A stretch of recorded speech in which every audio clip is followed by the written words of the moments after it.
for the masses. Headline edition, July 8, 1947. The Army Air Forces has announced that a flying disc has been found and is now in the possession of the Army. If the game is rigged, change the game. Game changer. I occasionally think how quickly our differences worldwide would vanish if we were facing an alien threat from outside this world. This is Fade to Black with your host, Jimmy Church, on the Game Changer Radio Network. Good evening. How you doing? Fade to Black. Yeah, today's Tuesday, March 31st, 2026. I'm getting situated. I just sat down, everybody. Relax. I gotta get comfortable. Yeah, this week on Fade to Black, last night, Vic Bongiorno was with us talking about the Frederick Valentich UFO case. Amazing show. Tonight, Ben Hansen is back with us. We're going to be talking about a very, very important subject. Well, UFOs, UAPs, but the social side of disclosure. That's what's going to go down tonight. And very excited about this. And then tomorrow night, Jason Quitt is back with us for Quitspiracy number 15. I think it's number 15. Bill, John, Jessica, somebody tell me what number we're at. I think it's 15. That's a conspiracy right there. How to lose track. I just burped. How to lose track of your shows. Thursday night, AMA, AJA, where you get to ask me anything. Yeah, John, I see that, but what number is this Quitspiracy? Oh, Bill says we're at number 15. Wow. Okay. All right. I feel pretty good, like I did something today. My next event coming up is the Contact Modalities Expo, coming up in a couple of weeks. Well, 4 weeks, May 1st through the 3rd, 2026 in Delavan, Wisconsin, at the Lake Lawn Resort. This is an incredible event. I mean, seriously, first off, it's in the Midwest. It's not that far from where I was born and raised, right there in Waukegan. This is my people, and there you go. Cracker Barrel and everything is going down at the Contact Modalities Expo. An amazing speaker lineup, and it's at the world-class Lake Lawn Resort. I had so much fun there last year, and so it's simple to do. Contact Modalities Expo, that's XPO, contactmodalitiesexpo.com. Okay? All right, I'll see everybody out there. It's going to be amazing. Esperanza is going to be there. You want to come out and hang out with Esperanza. I wanted to say something. Ben threw me off. I'm just gonna tell you right now. Ben threw me off. I had something really cool, and then Ben and I are working on lighting. So whatever it was, I guess it wasn't that big of a deal. It is raining out here, and it's poppy season, right? And the poppies is just incredible. And the poppies, because of the heat, kind of came and went, but they're back again, and now it's raining. It's going to be raining for a minute out here. It's raining right now. And I'm happy for the poppies. The poppies have been out for over a month. I was out on my bike for a ride out into the desert, and I see when I ride out in the desert, I'm by myself. Okay, it's just me and skunk works. There's nothing out here. It's just wide open deserts. It's just incredible. And so I'm used to that. I'm used to misbehaving and doing fast things, and because I'm alone out there in the desert. And I'm pulling up, and I see this big yellow tour bus, like for tourists. What is that doing out here in the desert? Are they, what? It didn't make any sense. And they turned in front of me. So now I'm following this yellow tour bus. I'll make this really quick. It pulls over, and I see on the writing Asian writing. I don't know if it's Chinese, Korean, Japanese. I don't know. But it's on the side of the bus. It's a yellow bus. they pull over into the poppy fields. And I kind of slowed down and I watched all of these people get off the bus and wander out into the field. Okay, all right, strange to see in the middle of the desert, right? There's nobody out there. I wind around and I come around the backside of the poppy reservation, is what it's called. 3 more of those yellow buses parked on the side of the road, and there was a couple of 100 people out in the poppy fields. And because the poppies came back. And I thought that was pretty cool, but it was weird out in the middle of the desert. So I'm thinking as I'm writing, where do you book that bus? What tour company is booking buses to go to the poppy fields in the middle of the desert in Palmdale? Where did they come from? I guess LA, maybe San Francisco. I don't know, but it was pretty trippy. And because I was writing, I couldn't take a picture. Otherwise, I'd share it with you. So there, do it. Okay. All right. Let's get started. Ben Hansen is here. He's an investigator. He's a former FBI agent. More on that in just a minute. But we're going to talk about his latest research into the social impacts of disclosure that is going down right now, and how fear may play into this and everything else. Now, this is a deep conversation. We're going to go into it as far as we can. We've got a lot of other spots that are going around right now in the country with different things happening. And I think that they all have social impacts. We've got these fireballs in the sky, more action out and around Catalina Island. Drones are now back into the conversation. Are they drones? Are they something else? Is it a mix of something? We're going to talk about all of that and much more. He is a security and emergency management professional with over 30 years of experience across public and private sectors, including work in national security and criminal investigations. Of course, all of his TV shows and programs that he has done for Discovery, History, and Travel Channel, all focused on UFOs. He wants me to say UAPs. I'm not going to do it. It ain't going to happen, Ben. How you doing? It's good to see you. Good. How are you? So good. Start out with your intro. Your bumper is really snazzy. Yeah, that was written. I wrote it. Okay, so I wrote that about 20 years ago on a CD of my stuff that I had done. And then I took that track and gave it to a friend of mine. His name is Space Boy. And I said, here's the song, you play it. And so that's his version of a song that I wrote. And it's pretty good. It's pretty good. It's pretty good. Yeah, I love it. I love it. It's pretty good. It's pretty good. I want to start. I want to share something with everybody. You and I, this is a long time ago. I don't remember where it was, but you and I were at a conference and we're standing alone, like apart from the crowd. And you and I are just standing there talking, getting caught up on stuff, whatever. And then maybe we did the bro thing and then we walked away. And this person comes up to me and he goes, "Hey man, I got to talk to you." And I go, "Okay, why are you whispering?" He goes, "He's a Fed."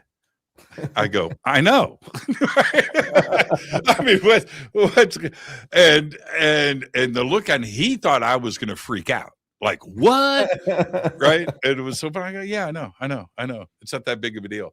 But that's actually where I want to start, because you have done so much on the subject, out there investigating and doing your thing for so many years now. How has your experience with criminal investigations and training and FBI and you know what I mean, the secret agent stuff, do you apply that into your research? Yes and no. I mean, I wish I had a more sexy story to tell you that I was looking into that stuff, when I was with the Bureau, but not at all.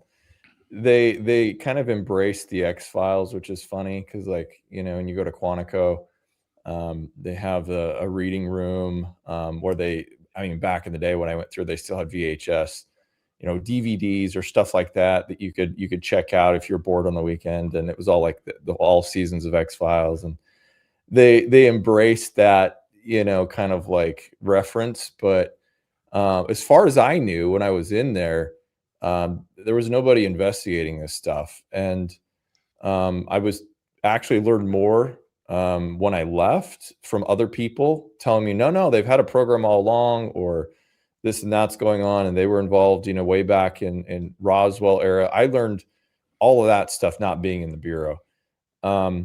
So the actual skills, though, I would like to attribute a lot of like honing those skills before after, leaving. I came out of, actually started back, if we go way back, when I came out of college, I didn't have any experience and they wouldn't hire me, right? So I went and took up investigating child sex crimes and severe physical abuse. And I did that at the state level for several years. And I would say that's where the bulk of my interviewing practice came from, because it was like these really horrendous, you can imagine, crimes, Right.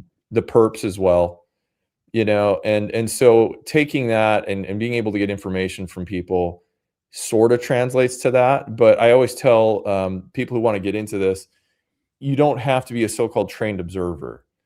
And I really kind of reject that term, because we automatically give more credence to, let's say, pilots, police, military, maybe because they're used to observing details or writing them down, but it doesn't mean that someone who's not in that field can't do that at all. And so, anyways, getting the translating that to investigating, like talking to a UFO witness, is very different. One thing, you can't just come in there and be like, you're going to tell me what you know, or we're not going to make a deal with you, right? And you can't play good cop, bad cop with the UFO sighting. No, there's no stakes in it. For a hoaxer, they're like, man, I'm making hundreds of thousands of dollars off of this hoax. Why would I give it up? And there's really no one going after hoaxers and making them afraid, and they got to come out and say, the truth. So that's one problem. And the fact that we're dealing with a very sometimes intangible body of evidence, right? I mean, because witness testimony has been diminished so greatly, I think, that you've got these groups out there, and we all know who they are. They're in the UFO sphere. They will only look at cases if it has a video or a photo and something that they can debunk right away. And if you have the most credible witnesses, and several of them who saw the same event, they're like, well, there's nothing I can do with that. So they just dismiss it. Right. And so that's really frustrating, because if it were easy to document this stuff, we'd have so many more people bought in on it and be like, yeah, I can't deny it's happening. But it is what it is, So yeah, both skills I've learned and skills I picked up on the side. So Bill just said, interesting selection of locations on your world clock. Pine Gap, Dayton. Little Easter eggs. I can tell you what they mean to me, because no one's actually, you were the first one to see this background. So on NewsNation, I've been doing a lot of correspondence with them, and it's very tight. We don't ever go up to the top bar here. So I'm going to talk about it just briefly for everybody. So these are changeable. I can change them if I want to. But Pine Gap, of course, is the U.S. military base in Australia, and it's in the middle, kind of by Ayers Rock. And I lived in Australia for a year, went to school there, and so this is kind of personal to me. But if you look at it, now I'm not insinuating that there are actual craft there that are being tested. There's a lot of rumors, kind of like it's their Area 51, right? But Sure. If you look at it, the time zone is a half hour off. And I always thought that was weird. There are parts of Australia, and I think maybe in the US, like a county, where it's like, we're not going to go a whole hour off. We're just going to be 1/2 hour off. And I thought the clocks were wrong. And they're like, no, that's how it is here, mate. That's, 30 minutes. I'm like, how do you plan anything, like talking to people across the country, making meetings, when you're 30 minutes off? My math and me don't work, right? And now you want to throw that in? Yeah, I can barely talk to Denver, right? Trying to figure out Mountain Time. No, I'm being serious, man. You know, so throw in 30 minutes. But So you're there you right. I got, see it.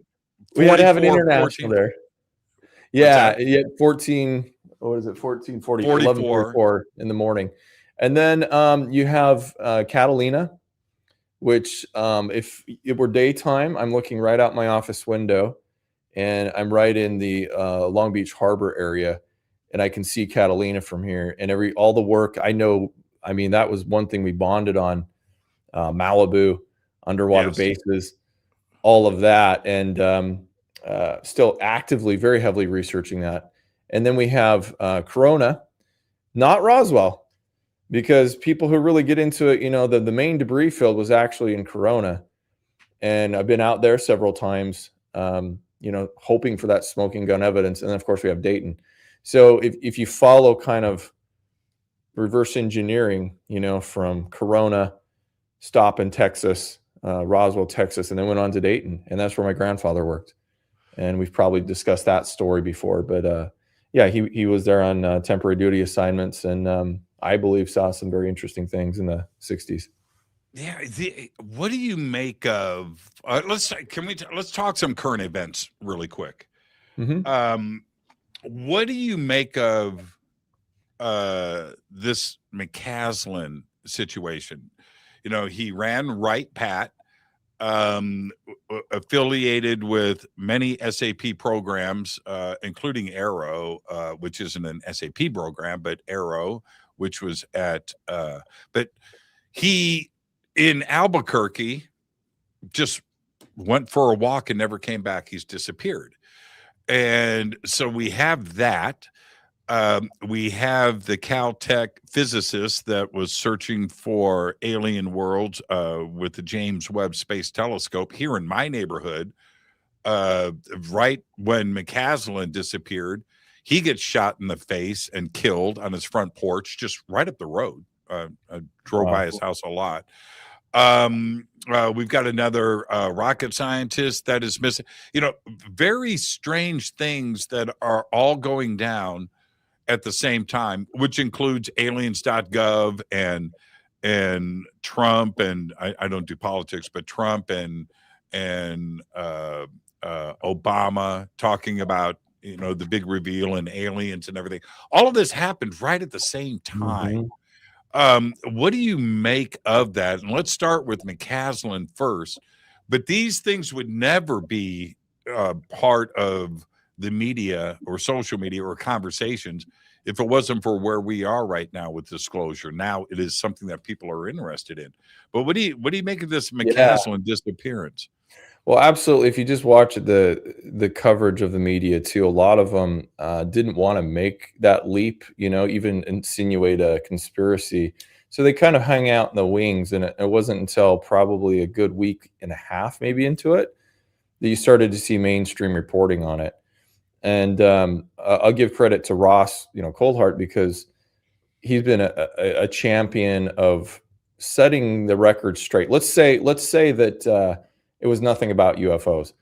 Well, you can't say that the general didn't have valuable information. You just can't. I mean, there's people out there, well, you know, he left, 13 years or more ago, and none of the information he has is valid now. Well, these people probably have never had TS, you know, clearances, or understand that we were working, let's say, on the F-35 Raptor, I don't know how many decades ago. Okay, but I can assure you that it was probably, in fact, it probably came out. I'd have to Google that. I'm sure it did, right? Before he had left. So all those weapon systems, the sensors, everything that is on that jet was under his purview. And you take somebody like that and turn him back into the general population, you have a great sense of trust, patriotism, that he's going to say and do the right things. So what people need to understand too, why are these agencies involved in investigating? Well, the FBI, Office of Special Investigations with the Air Force, OSI, these guys are out there looking too, because they're playing both offense and defense at the same time. In other words, offensively, we want to make sure that, let's just say, Somebody offered him a lot of money. He's struggling in his life for whatever reasons. He's got he goes and he meets with a foreign actor and provides him with information. So they want to know, did he disappear? Did he defect? He's got a lot of stuff up in his head, like Ross said. And the other is the defensive, right? We want to protect him because what if he had been just snatched up and now, heaven forbid, he's being tortured or something like that, or just kept somewhere because the information he has was going to be released, or they hope to pull it out of him, right? And so they want to find this guy. They wouldn't put those resources forward for just some, random average Joe who didn't work with clearances in the level he did. So that's what people first have to understand. Beyond that, it's very interesting and suspicious. I'll say that. It is. The F-35 2015, by the way. Oh, okay. So F-35. Yeah. Supposedly, what, 13 years ago? Okay. Yep. So it was released publicly. How many years prior were they, at least what, 10 years? They've developed that. Yeah, at least. Yeah, at least. But here's the other, you bring up some really, really good points. And then when you dovetail that into where he lived, talking about Albuquerque, right? One of the most sensitive, secure locations in the country, right? Los Alamos, Sandia, Kirkland, the brightest of the brightest that we have, both militarily and in science and nuclear programs, are all right there. It's a very safe, secure area. Have you ever been walking around there too? It's bloody hot, but like I have. I've done conferences at Roswell, right? And you're on your way out, and it was like, hey, let's go look at the petroglyphs or something. And you're walking around there, like if he left on foot, and they said there were some trails not too far, but if he left on foot, it's not one of these places. There's some scrub, there's some places where maybe you might hide under a bush. Okay, but there's not like thick forests and everything right in Albuquerque, right? You could take a helicopter. Yeah, it's high desert. It's high desert. You would see somebody who just passed out, was dehydrated or something pretty quickly, and then to leave your phone, all your wearable electronics, and to take your 38. Revolver, 30 special, I think is what he had, and a backpack, I think, and that's it. Was he expecting trouble? Did someone pick him up? And then to not be able to find any videos, which is really weird to me because, we got video cameras all up and down our street, and if something happens, you're probably going to at least see some vehicle heading, in that direction, or someone on foot definitely is going to pass several of them. I don't get it. Yeah, I don't get it either. I don't get it. And you combine that with everything that was happening at that time, it's just very, very strange. And what do you make of these? Now, I don't want to put too much into it, but I've never seen it like this before. All these fireballs, man. I can't.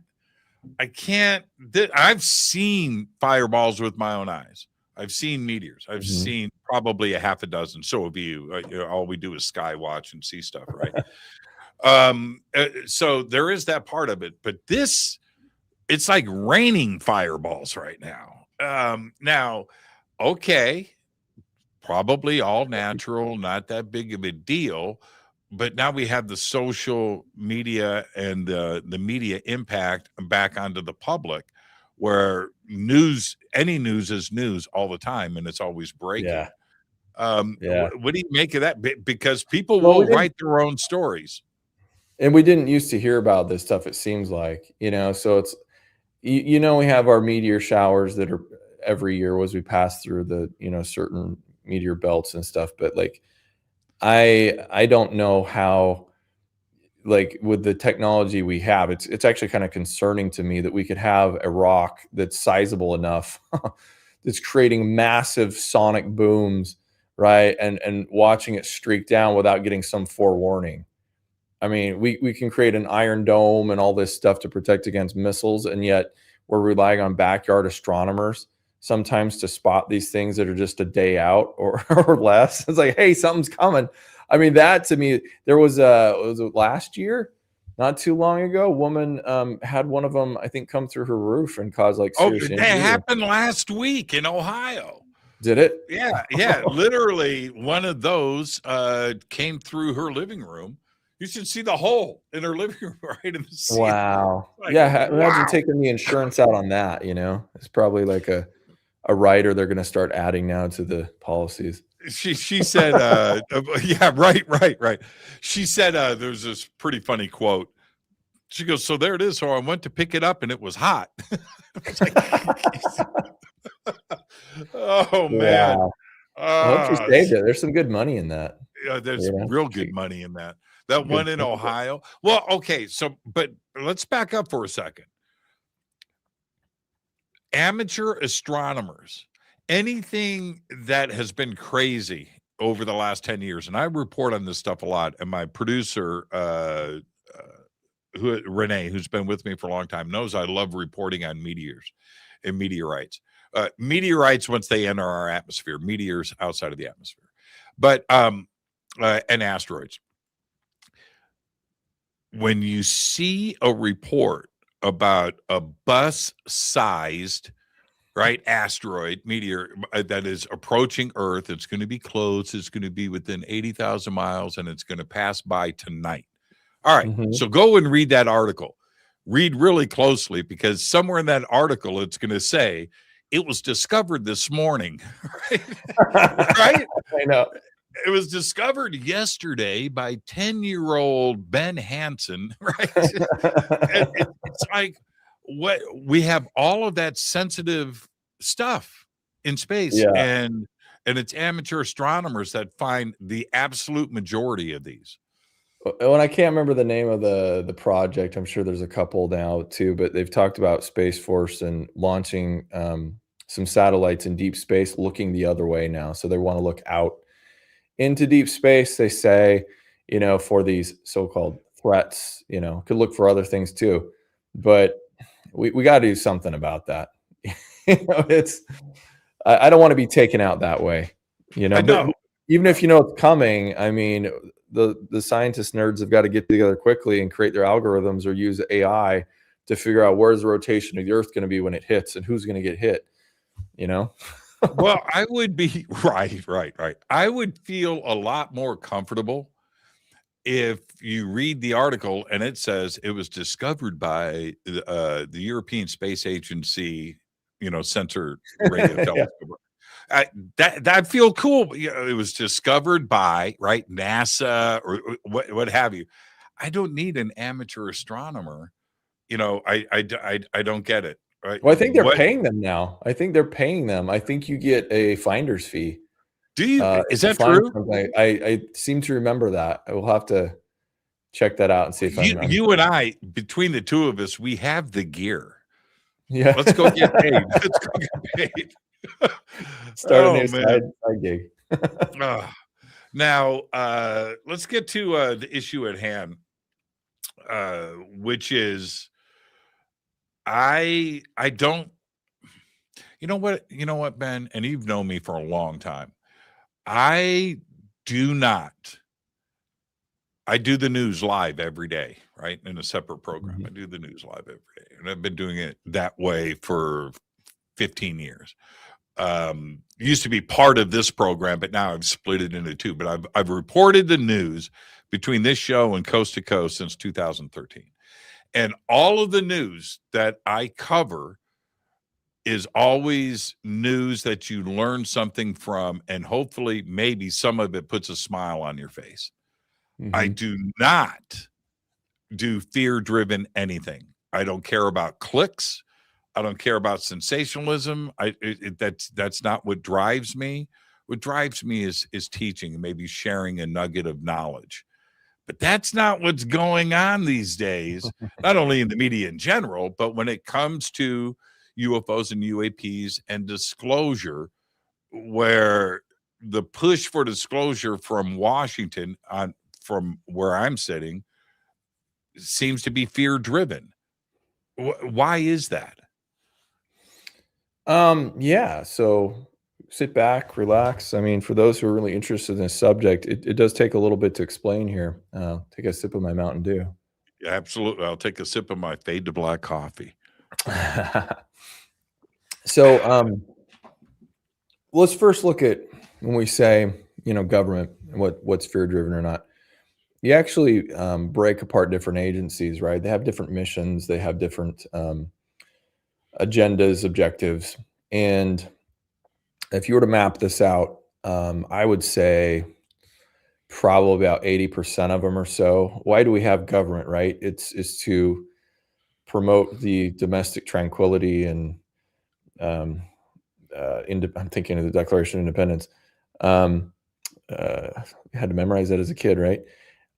Security, domestic tranquility. It's basically to keep us safe and well organized and ordered. So you have I guess it's the Department of War now. So DOD, DOW, and you have separate law enforcement agencies. And then you have intelligence, and we all put that in a group we call the IC, the intelligence community. If you're to get funded, right, and to justify your existence, you're always looking for threats, always. So that's one thing to understand, is that taxpayers are paying them to do their job. They can't even look into this stuff unless it fits under their mandate, right? So you can't really, I guess, criticize them too harshly when you're looking for a DoD report and they say, well, we found nothing that implicates a threat to national security. And like, who's talking about national security? I just want to know if there's life on other worlds, right? Well, that would fall mostly under NASA. That would fall under the National Foundation of Sciences. They're more interested in discovery, but they're not too interested in defense, right? And so you have competing interests, and where you have someone like SETI, who has been privately donated and funded since I don't know how long. They don't take any government money, but they're quasi, government. And if you take someone like them and they're looking for a protocol. So like if we find life, we get that in the movie Contact. If we get that message and it says, hey, you're not alone, we're coming, or we're visiting, or whatever. Their protocol is basically, okay, get the scientists together. The scientists decide how much do we need evidence to validate the discovery, peer review it, all this stuff. And then we probably, and you can go look at this, their protocol, we probably should also get the UN involved so the government leaders have some forewarning before we, the scientists, announce it. That's basically what it says. And you can imagine the problems there, right? Taking something of news that huge and just letting scientists come forward and share it, where they're so excited that they're not thinking about security. Okay, so let's start with that. So why then do we kind of have this threat narrative? If you go back to, so when I did my master's at Georgetown, I was trying to figure out, they kind of tricked us because I did not want to do writing. They told me that we'd do a capstone. This was emergency and disaster management. And so I'm like, okay, cool. A final project. What I got to do? Like put together a PowerPoint and talk about some subject. No, it's a thesis. I'm like, oh crap. So what do I do this on? I thought they would totally reject me. The only thing I felt really passionate about was writing research on what I called reality compromising events. So if we alien invasion. Yes. To put it bluntly, I had to write in such a way that I was only using it as a vehicle, right, to describe as a thought experiment what could happen. But they all loved it. They're like, yeah, go for it and everything. And I was really shocked because it's a Jesuit, very, conservative religious school. And they had no problems whatsoever. So as I started out, though, I'll tell you, I was talking to a lot of people, and you'll still see this today in the same congressman. I won't name who these people are, but the same Congress people on one day will say something like, I think people can handle the truth. If this comes out, no problem. You know, they have more problems with Congress and believing in government than they do in aliens. But then the next day they come out of a skiff and they have seen videos of things and craft doing tremendous things. And they say, I'm afraid if people saw this, their brains would melt. Right? So which is it? And I honestly thought, before I even started researching, my conclusion was probably going to be people won't have a problem with this. In fact, if you go look at the literature, when I did my lit review, contemporary emergency management consistently says when people are faced with disaster and crisis, almost always they act in a very orderly, behaved, courteous almost manner. Right, the human side comes out and they're helping each other. Picture a fire in a movie theater, right? It's not the panic you would normally think. Usually people are helping and they're being very charitable and all that good stuff. So I'm like, okay, fine, it's solved. Until I went back and I looked at why we believe the way we do about UFOs, alien contact. And it really kind of starts back in 1930, 37. 38, 37. War of the Worlds. War of the Worlds. Yeah, one of those in the late 30s, right? Mm-hmm. The Orson Welles War of the Worlds radio broadcast. And this took place, I think it was on Halloween. And that's right. That's right. Right. And what took place, though, we don't really know if we have an accurate picture, but what the newspapers, over 10,000 of them, I think it was, reported there was mass panic in the streets, and there was they didn't cite anyone who went to the hospital or anyone who died, but it made it sound like people were just totally freaked out because they staged a play, for those who don't know, but it was a theatrical play, and several times you can go listen to it on YouTube, and several times throughout it they had breaks and they had little they had commercials. Yeah. Right. And now we come back. I don't want to. Today we can giggle at this, but if you go back then, television is not a thing yet. Right. That's on the horizon. Mm-hmm. Radio was like, okay, so you have 200 million people in the United States at that time, whatever, give or take. Every single one of them was listening to a radio. That's everyone. What you did. That's what you did. And yeah, so you sat around. And that's how you got your news of the day, was through radio, right? It was 1938, October 30th. So I guess the day before Halloween.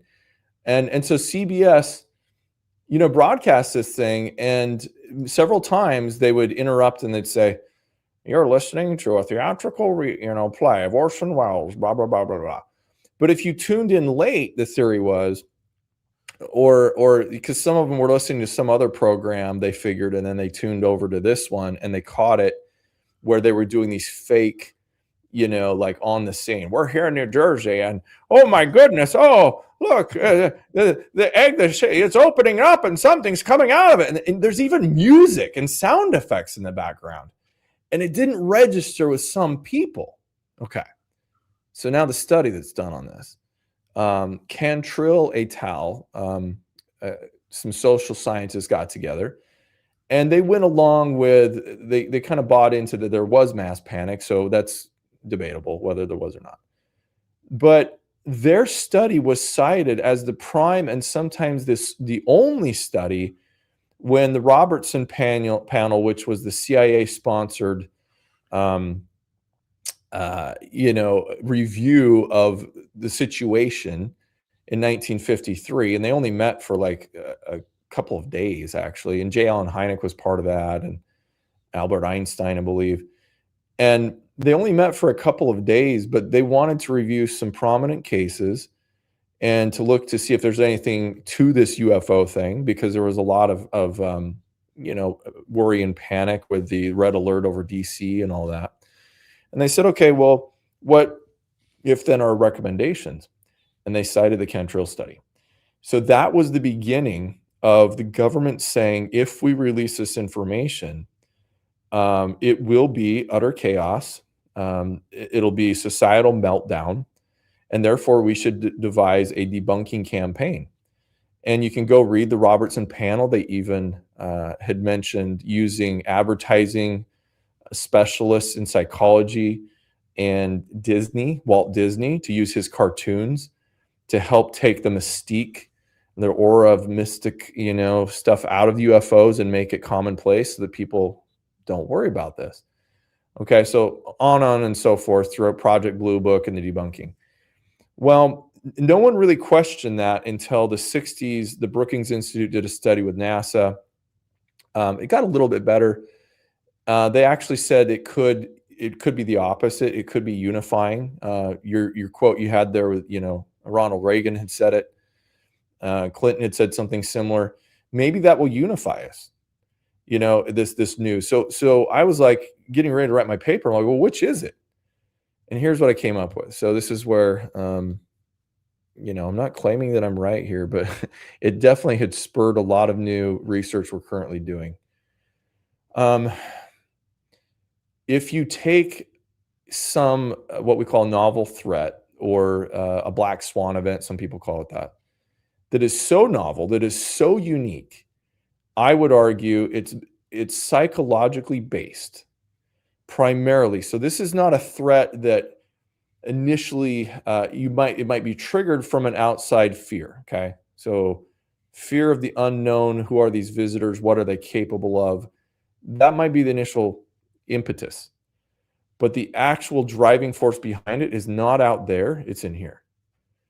And we have not faced any type of crisis, I believe, has so many unknown unknowns. In other words, we don't even know what we don't know. And if we take COVID, so as I was writing this, we were right in the middle of COVID when I was doing my degree. And we hadn't even had studies start to come out. People were just realizing, though, that was a massive risk management failure, massive. And it doesn't matter which side of the political spectrum you're on, because both sides had a piece of it. Risk messaging. How do you tell people about the risk? How do you tell people, wear a mask today? No, 2 masks. You wear 3 masks. No mask. Get the shot. Don't get the shot. That was something that we had practiced for decades. Pandemics. We have plans. You can go look at it. It's not like we never knew how to handle a pandemic. Now imagine that one element of it. Take one element, toilet paper. Okay. How many of us tried to go to like Costco or something and we're thinking, well, there's plenty of, oh, wow. Why does that lady have a shopping cart filled with it? Right? And so because you saw it on the news and you're like, well, maybe I should grab a couple more rolls. I don't know. Is it going out? Matt, at Costco, Ben, I don't want to spend any time on this, but at Costco, it was like this inside of Costco. I just saw a cart with paper towels going to the back, and you watched the flood of people with their shopping carts, right? Just chasing down paper towels and toilet paper at Costco, and people, and they had the limits. But you would watch these people walking out of Costco with 2 shopping carts full of toilet paper. Well, the funny thing, not funny, is that when we looked at this, I talked to experts in logistics in grocery food chains. And they said, you have about 2 weeks of food and supplies on any given time on your shelf. Okay. For 2 weeks, you could cut off the truck deliveries and the factories, and we would have enough to supply people for about 2 weeks. All right. Well, when that panic, I call it panic because nobody I know of died from it, but there were fights, there were injuries, there was all sorts of craziness just for toilet paper. Okay. But if you were to look back at when China first announced, that they were kind of being overrun, the hospitals and such, there was no logistical supply chain problem yet. They hadn't shut down factories. There was no reason to think that was going to happen here with microchips and toilet paper or anything. That's It right. was a psychological panic buying. I It was still a have scare toilet you. paper. I still have toilet paper from COVID. Well, and you're the perfect example, because my expert told me, he's like, you look at it, the demand never increased. And so the what they call shrinkage, these companies, the grocers, weren't going to buy more toilet paper, and the factories weren't going to make more, because they knew in 2 weeks, as things settled out, people would have, like, rooms filled with toilet paper, and they weren't going to buy it because they were hoarding it. Yeah, I Right? was selling it out of my garage. That's what I was doing. I was selling. But you're exactly right. So continue. This is part of the fear, and it's right inside of us. You don't want to get caught unprepared, and you don't want somebody else to get in front of you when you know what I mean. And that's and suddenly it just compounds, and it It's the happened quickly. unknown, because Right, right, right. we didn't know the specific. Let's call it the X factor. Okay, to this, it was a novel, a coronavirus. Okay, but yet how is it spreading so rapidly? And there's these things about it that we didn't know where it began. We still don't agree on that. Did it come from the Wuhan province? Did it come from bats? And you were called a conspiracy theorist if you even looked into that. And then they're like, oh, well, maybe it did. Right. And so you're not trusting the government or whoever your side and party is telling you. You're going to side there, but not consider anything else. And so massive failure started to happen there. Just taking COVID as an example, then, what I did was I started to revisit some of these theorists. And I was like, I'm not trying to say they were wrong. I'm just trying to say that in a novel crisis that I call reality compromising event, an RCE, when it primarily is psychologically based, it's much more nuanced than just saying people are going to be fine or people are going to are panic. Right. And that's my whole point. That's everything that I wrote a 90-page paper about, because what I do is go into it and dispel some of these rumors. So, for example, some people say, I think the majority of people are going to be just fine with it. I agree. I totally agree. I'm like, what? The problem is, it doesn't take the majority of people to be bad actors. Right. And what we could even do, maybe after the break, for those who are watching this online, I could pull up a little graphic that I made. And we call this cascading effects. All you have to do is break a threshold of a certain number of people who don't agree with the ordered society and being helpful and getting through this together. All you need is somebody, for example, to go to that Costco and to stab somebody, right? And or shoot and have a shooting of some sort. And the news will amplify that. They will take that one incident because they can't help themselves. And they will broadcast that, and it'll be repeated over and over and over until little old grandma and, housewife or even dad sitting at home is like, it's not safe to even get toilet paper. So if it's not safe to do that, it's not safe to go to work. Your boss will come to you and say, this is a hard time. There's a lot of things to think about. Take 2 weeks off.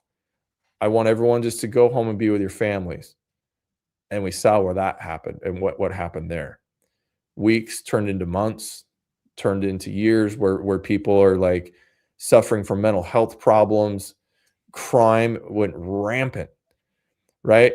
And I'll save the scary map, not to scare people, but we can show that later if you want.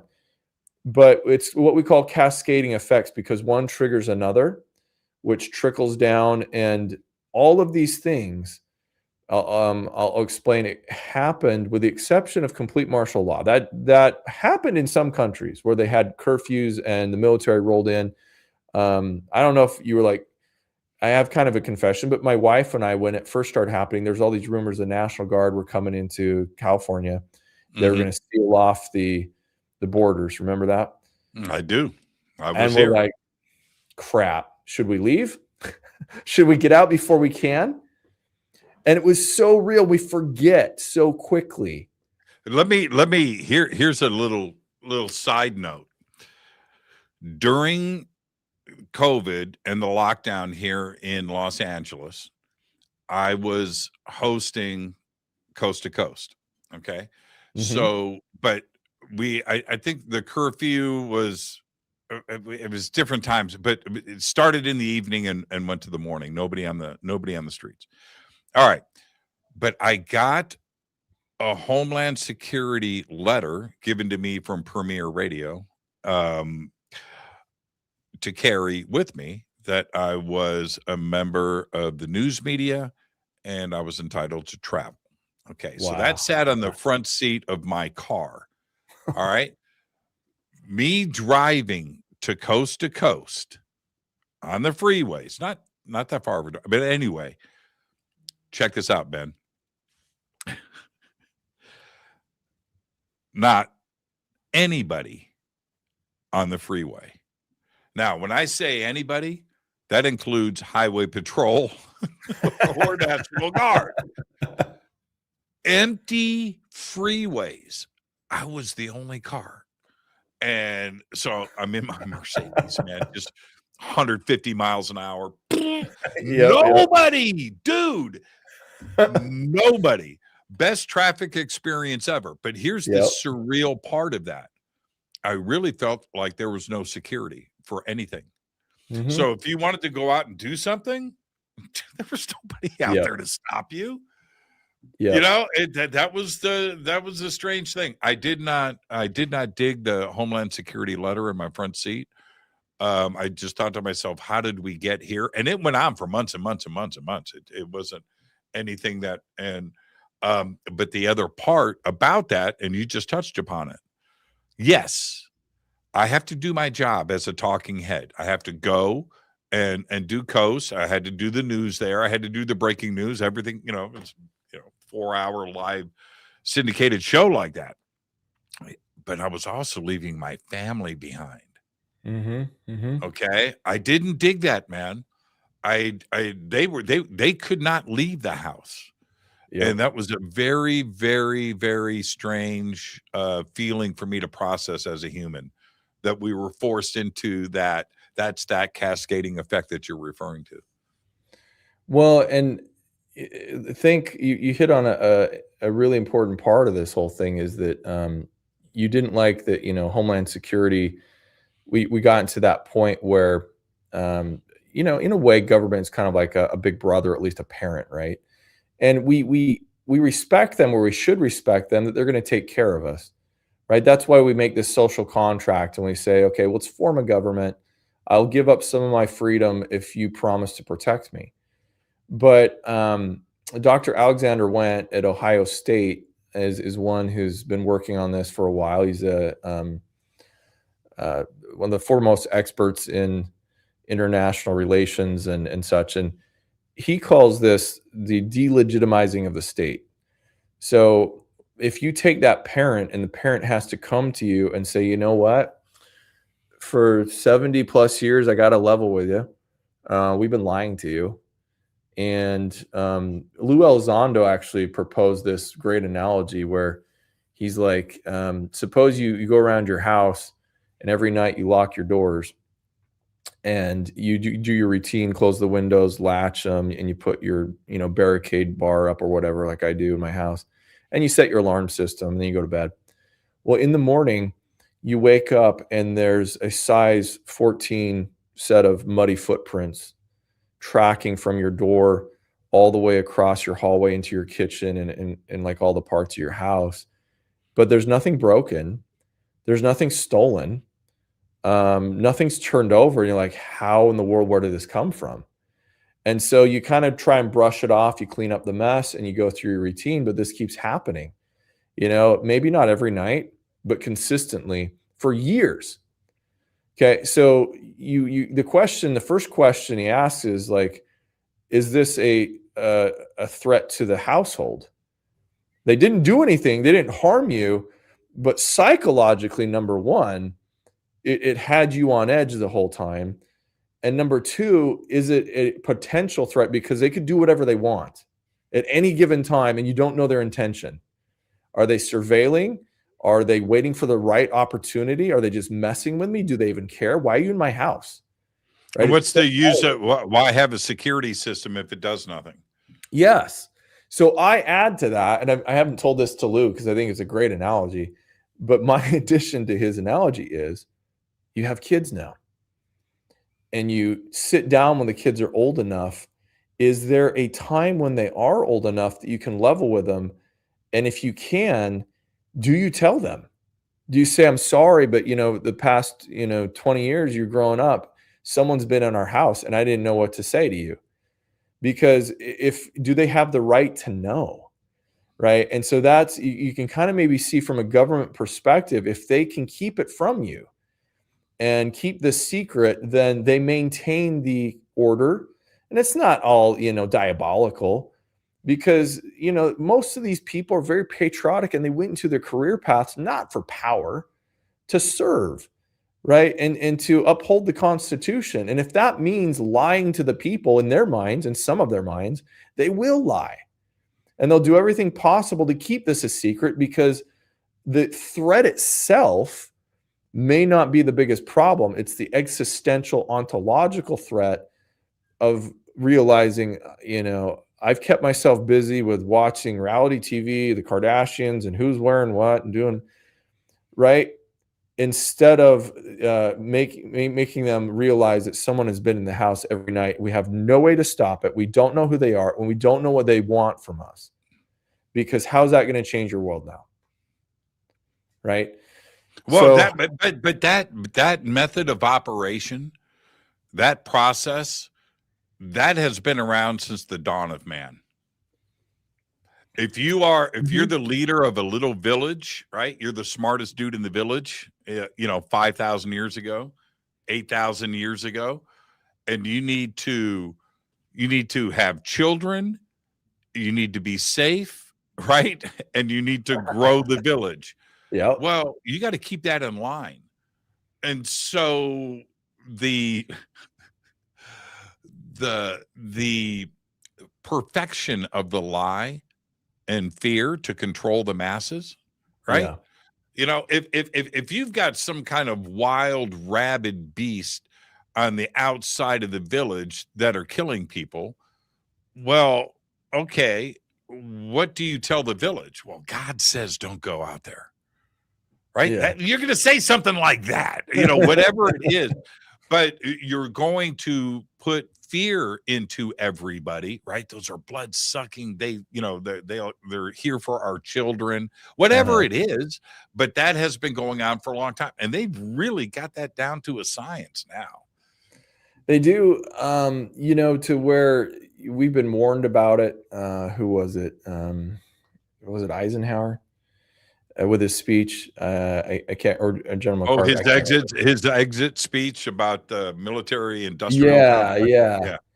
And we have been warned that it now can come full circle and tend to just serve itself. And so I do see, because people ask me, where do I stand on this? So before I get further into making my argument here, I don't like to say I have an agenda at all. I want disclosure just as bad as everybody else does. I do. I mean, I would love to know all those things, and I want to know how long it's been, who's visiting, what is this? Is it interdimensional? Is it extraterrestrial? I can't deny that something's happening. I can't tell you who's flying them, okay, or what it's about, but I want to know. However, I'm also not somebody who's up on Capitol Hill and saying it's got to happen right now, right away, tell us everything, because maybe that's not the best way to approach it.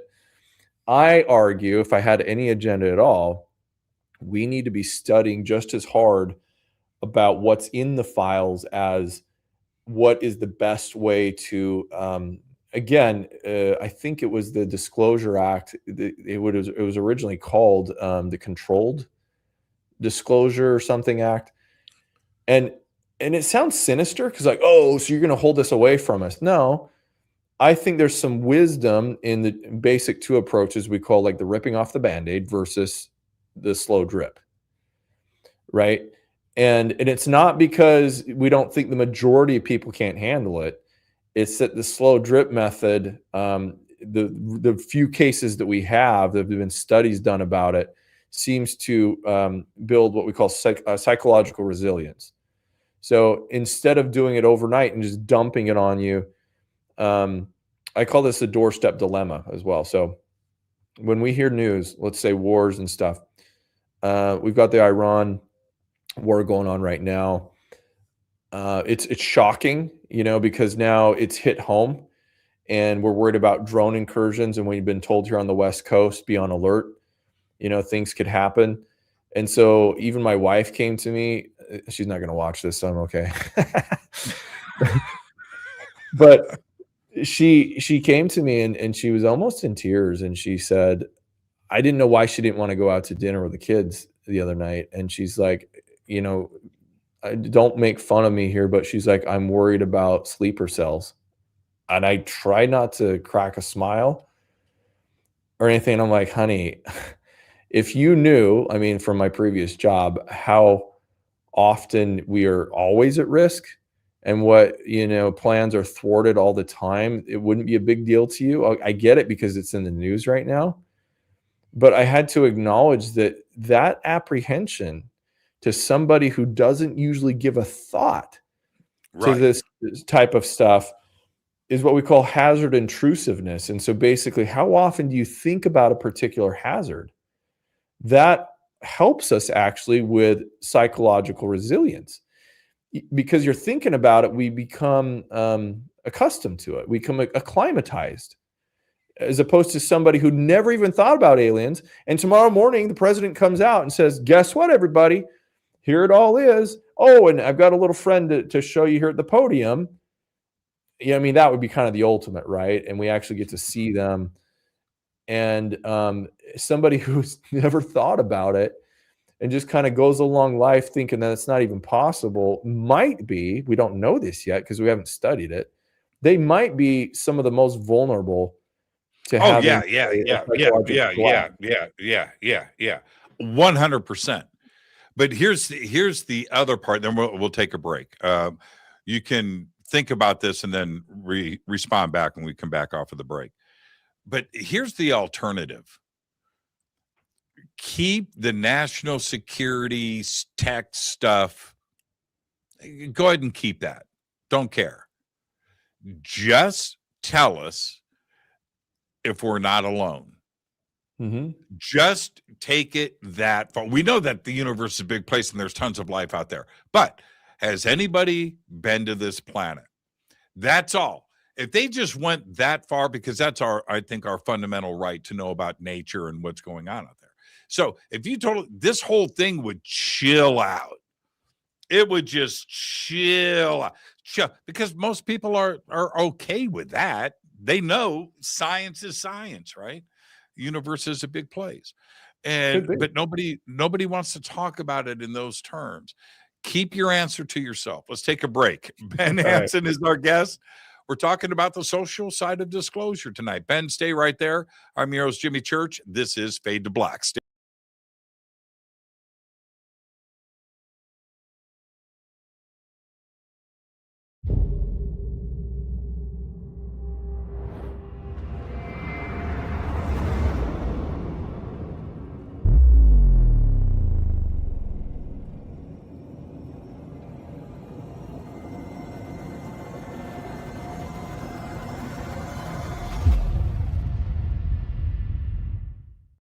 Subscribe to our YouTube channel to get your alerts and access to over 2,000 videos. Click that subscribe button right now. Go to jimmychurchradio.com and get the Fade to Black official podcast. 2,000 episodes, all of them commercial free for just $2 a month. I am hosting, speaking, and presenting once again for the Conscious Life Expo, the largest conference of its type in the world. February 20th through the 23rd, 2026 at the LAX Hilton. Speakers, event, and schedule easy. Just visit ConsciousLifeExpo.com. I will be hosting and speaking at the Sedona Ascension Retreat, March 20th through the 22nd, 26th in Sedona, Arizona. An amazing list of speakers, and it's beautiful Sedona. Come and hang out with us and just go to SedonaAscensionRetreats.com. I'm heading back to the Midwest for the Contact Modalities Expo, May 1st through the 3rd, 2026, in Delavan, Wisconsin, at the Lake Resort. It is beautiful. This is a great conference right in the heart of the Midwest, where I'm from. I'll see you there. Just go to Contact Modalities Expo, that's XPO.com. I will be hosting and presenting once again at Contact in the Desert. That's May 28th through June 1st, 2026, the largest UFO conference in the world. Come and hang out with us June 23rd through July 1st. Tickets and everything else that you need is at contactinthedesert.com.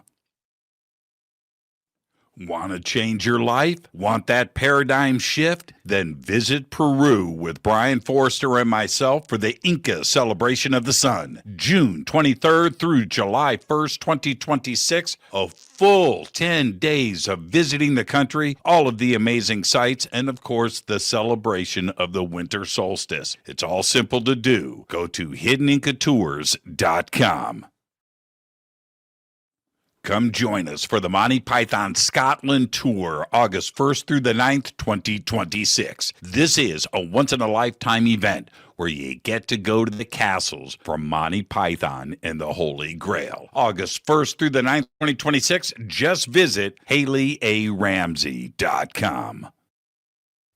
Watch Into the Vortex on Gaia TV. It's Fade to Black for the screen. Simple to do. Go to Gaia.com, search Jimmy Church, or click on the link below.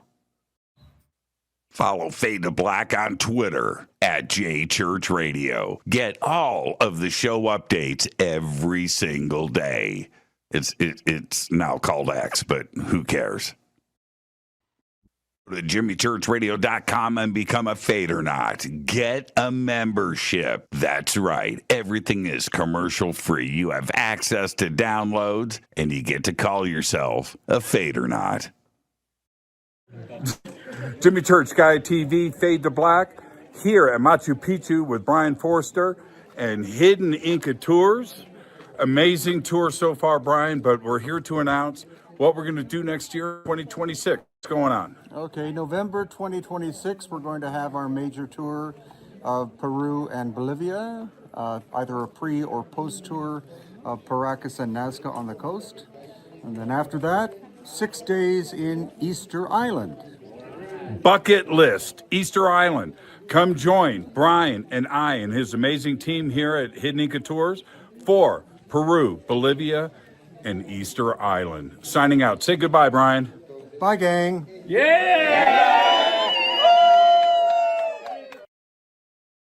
River Moon Coffee, makers of the Fade to Black blend. Truly the best coffee on planet Earth. Just visit rivermoonwellness.com or their Amazon store. It's all simple to do. You can check out the Fade to Black blend, the Game Changer blend, or any of their Black Moon Wellness products. It's the only coffee I drink.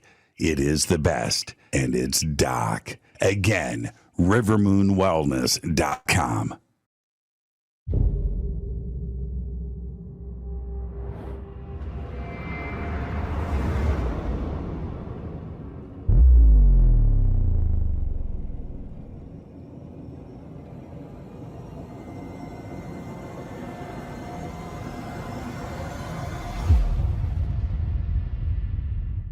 All right. Welcome back. Fade to Black. I am your host, Jimmy Church. Tonight, Ben Hansen is with us.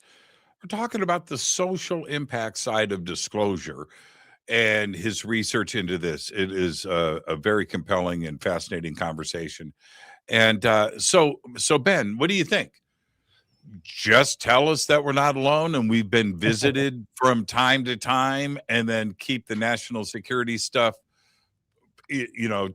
where it needs to be. I'm okay with secrets. Well, I should have asked you before. Are you set up to share screen share on this? Yes. Okay, let me see if I can pull something up for you here. Let's see here. Okay, share screen. And I'm going to pull up, let's see here. I've got so many different screens here. This is called the cascading effects. And here we go. So this is something that I created that, like I said, it's not meant to instill fear, you know, with everything we've been talking about, but just kind of illustrate. Give me one sec. So, well, okay, maybe I can't find it.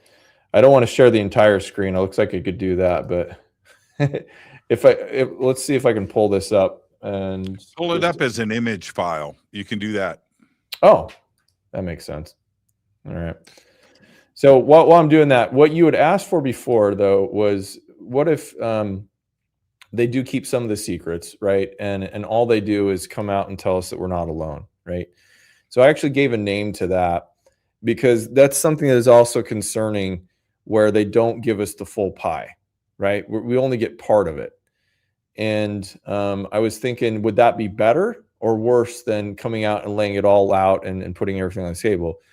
And trying to come up with a term, I call that inconsumato, or declaratio inconsumato, which in Latin, that means inconsummate disclosure, right? So when you consummate something, you basically complete it, right? And in this term, though, in this sense, it's kind of like this partial little d disclosure, not big D disclosure, right? So if it, or we call it fragmented, whatever you want to. And if you were to bring that forward, and I'm assuming, you know, it would be maybe the president who does that, and the president could come forward and just say, look, I don't have evidence for you today to share with you. Some stuff will be forthcoming, but I'm going to confirm and let it be known that we have been visited. Maybe he says something like, it's been 70 years, you know, as far as we know, and you maybe get a little bit kind of details like that. Think about how that might go over if you don't present any evidence of your claim, right? Nothing whatsoever. And maybe you get a scientist come forward and they say, yeah, we reviewed it, and this is true. Okay. But nothing else. And I think while you're pulling up that image, I think that the majority of the planet is going to react the way they did with the New York Times article, which is, of course, we're not alone. It could go, you know, both ways. I agree. Okay, I think I've got it here now. So all I got to do is just. Oh, I've got it. Oh, here you it can pull it up. Okay, yeah, pull that up. Yeah, there it is. There you go. So if you go to the top here, the reason this is so nuanced, what I believe, the reason we can't really say, because we don't have anything comparable. The closest thing I could find that people have studied this was basically an asteroid strike. So let's say in 3 days, like today, they come out and say, hey, in 3 days, we're going to be struck with an asteroid. I give it a 99% chance it's going to be life-ending whole planet, right? Although it'd be interesting to see how people might behave in the last 3 days, what's the point of studying it, right? That's a true existential event. Sure. What's more intriguing is we don't physically die, which I think is probably the case. People say, well, they would have destroyed us now if they wanted to. I don't know about that, but let's say there is no physical threat presented per se. There's no direct threat to our physical survival. But what then would happen with the existential part of it? So if you look at the top here, existence is revealed. I can guarantee you instantly that's going to cause a stock market to crash. There's just no way around the economic panic, because they do that over anything, right? They're like, okay, well, we don't know how this is going to affect anything from technology and microchips to groceries to whatever. And that in turn would cause an instant run on the banks, because people are like, well, if no one's going to show up to the banks and everyone's pulling out their money, I want mine first. And you fall down the line here, some of these lines, the green ones, if you can see that on the screen, are actually returning lines. So basically, it gets caught in a vicious cycle. So something lower down on the what we call second or third or fourth tiers, those fourth level consequences can actually feed back up and be exacerbated and cause another cycle and a loop to happen. So if people now don't have money and the banks are closed, then you kind of follow these lines down and it turns into more people, retail theft and looting. And then you got more people going to jail, but the jails are full and the court systems are closed down. And so they're turning them back out in the streets, right? So all of this happened during COVID. I was just going to say, this looks like a COVID chart. Yeah. But imagine this, like I said, with the exception of a couple of utilities, there's some things like complete utility shutdown and martial law. Okay, that happened in a couple countries. Those exceptions, it only took a year or less. And I argue that it could be 100 times worse with something that we're not familiar with. Okay, this was a pandemic. So one of the problems is we don't know who the experts are, right? You and I sometimes are referred to as experts, and I'm like, well, I don't know. I mean, I have a lot of theories. I've interviewed a lot of people. I've seen a lot of evidence, but an expert, you and I get called up to do the news, right? And you're on coast to coast, and you're here, and you're telling people about what's going on. But what about these so-called academics who are the arbiters of scientific truth, who have never looked at the subject, and now they've got to come up to speed, and the people are looking to them for answers. And they've been denying this for decades and centuries. Do they become experts now? Because yeah, Neil deGrasse Tyson, on CNN.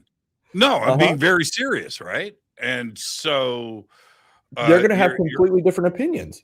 Yep. And we didn't have, and I'll pick on Fauci. It's not political, but Fauci himself, I think, was way out of his element, right? When he came out and didn't know what to say about, well, I don't think a mask is going to help you. Well, actually, a mask should help. You should wear it. And then, you should wear 2, maybe 3.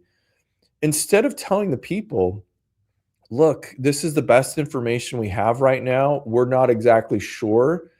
This is what we believe the science is telling us. It could change. So hold on. And giving that trust to the people, but instead they were mandates. And instead they treat kids or adults like they're placating little children that we can't handle making decisions for ourselves. Right? So that was, I think, one of the exacerbating problems. I want to pull one more thing up for you before so give me 1 sec here. So let's see. It's going to be it might be a PDF. Let's see. Actually, you know what? I'm just going to read it to you. Okay. So a full-fledged, what we call reality compromising event. Think of 3 legs of a stool. Okay. And that stool, I believe, how this goes down depends on the 3 things, right? The nature of the revelation. So how does it come about? How quickly does it happen? Right? Is it over years or is it overnight? Do they tell us, like we just discussed, that we've just been visited, or do they actually show us proof? Then we have the capabilities of the crisis management, so the government, right? Are they capable of controlling this and the messaging and doing it properly and not flubbing it like COVID? And then we have the resiliency of the population. Right. And one of those legs missing, the whole stool collapses. And that's why it's such a delicate thing, that I believe, because what we do know about unknown crises is that what makes it worse is when we have information that is disputed, like in COVID, when the communication is dramatized, like in COVID, right? The fear porn. Everything you wanted is you stay inside, you stay this far away from people and all this stuff. The meaning within the message, what are they trying to tell us? We're always kind of second guessing the latest tweets and things that the government is now setting up, aliens.gov and all this. Like, what does it all mean? That doesn't help. That doesn't help with people worrying about something they don't know anything about. They're going to write their own story. Yes. The narratives, the people are going to come out with their own spin. Another thing is what we call voluntariness. How much of this is voluntary? So you and I have both interviewed a lot of alleged abductees, people who believe they've been taken, maybe, hybrid programs have been part of. It doesn't even matter if this is real or not. And I'm not saying that there's very legit cases where I believe it is, as I said, probably happened. But it doesn't even matter when it comes to what other people think about it. In other words, if they came out and they said, look, we've been visited and we have had contact, and there has been an element, it seems, of human experimentation. Okay. That opens up a Pandora's box. It sure does. Because everyone who also has mental health problems or prone to something is going to think that they too were abducted. And nobody, I don't care, but every single abductee I've spoken to came out initially and said it was wonderful. I had a grand old time. Right? They may have come to that later where they're like, I understand it wasn't supposed to be a scary event, almost like Stockholm syndrome, where they're identifying with their abductor. But the amount of voluntariness that somebody has an event, like that you can choose to be a part of it, greatly affects how you react to it. And then finally, how much do we know about it, the hazard, how much is it feared, and the potential could end in catastrophe. So basically, if I had this thing up here, I'd show you the UAP or UFO subject contact hits every single one of those that exacerbates having a problem. Now, here's another thought experiment. So if we take everything that you just pointed out, and I'll pull up your chart, right? The cascading effect. Okay, so I can tell you what would also trigger this. The opposite. What if whoever's in the Oval Office came on live television and said, we are alone. There is no life. Yeah. Okay, you say that. Yeah. You want it now. If that is what is projected out onto the world, Ben, there is no reason to be cool. There is no reason for anybody to preserve this planet. There is no reason for anything. The loneliness that is imparted on this planet, that we are all there is. Let's fucking party. Let's burn this thing down. Yeah. Right? There's no reason, right? That there isn't an existential reason for us to grow as humans. It's that's a dilemma, isn't it? Well, luckily, both are hazardous. That's a great point. Luckily, I think, proving the null hypothesis, though, it's probably not likely, because we wouldn't believe that message. We would probably say, well, the absence of evidence isn't, or absence of evidence isn't evidence of absence. So I think most people would be like, okay, so you didn't find anything yet, but you're looking hard enough, or you're lying to us. Right? Because there's going to be a big chunk of people that would say that, including myself, actually. Yeah. So I don't know that most would buy along. We're too far down this road. What would scare Ben Hansen more?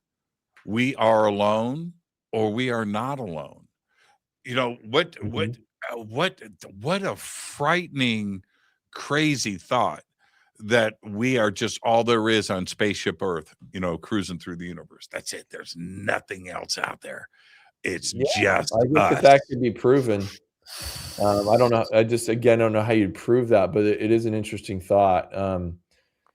So, kind of bringing this back to full circle, my point wasn't in the paper itself. It was like, okay, well, I have to end there. This paper is way too long. I had to cut down a lot of it. And I was like, but I don't want to just leave it there. I want to find a solution, something to make this less bad, right? Because that's what emergency management is supposed to do. And so where we're at right now is I'm doing a study. It's a fear study that's done through Chapman University every year. It's pretty cool. They release it around Halloween time. And last year we just missed the deadline. This year we got some questions in there about aliens and UFOs. So it rates fears that people have, about terrorism or, just about anything you can think of, the most major, top fears. And where we want to go with this is I'm thinking it's probably not going to rate very high. It might change from other years when this has been done. I want to see if it's increasing, yes.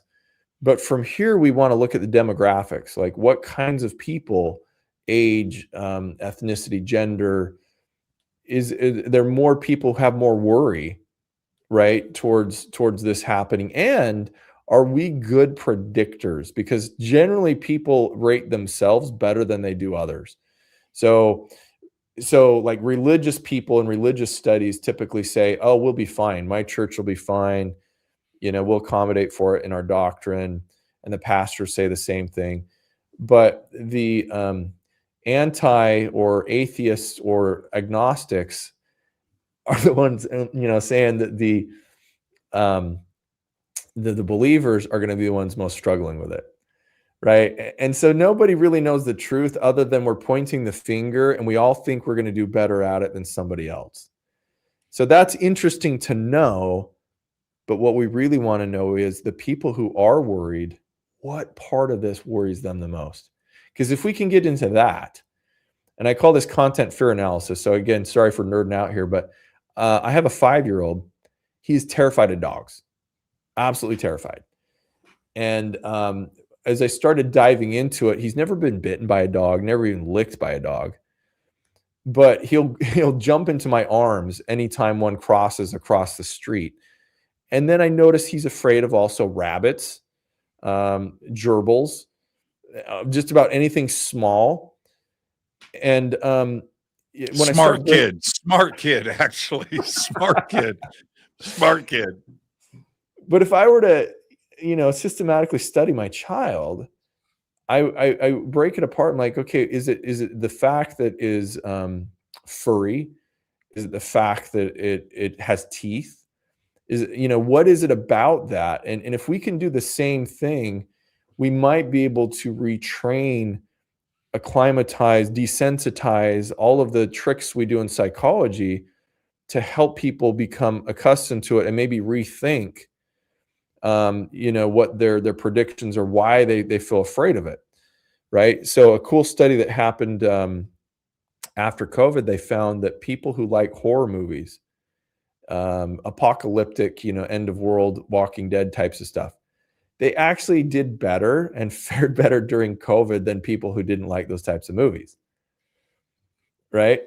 I'm not surprised with that. I'm not surprised. So why? I'm not surprised.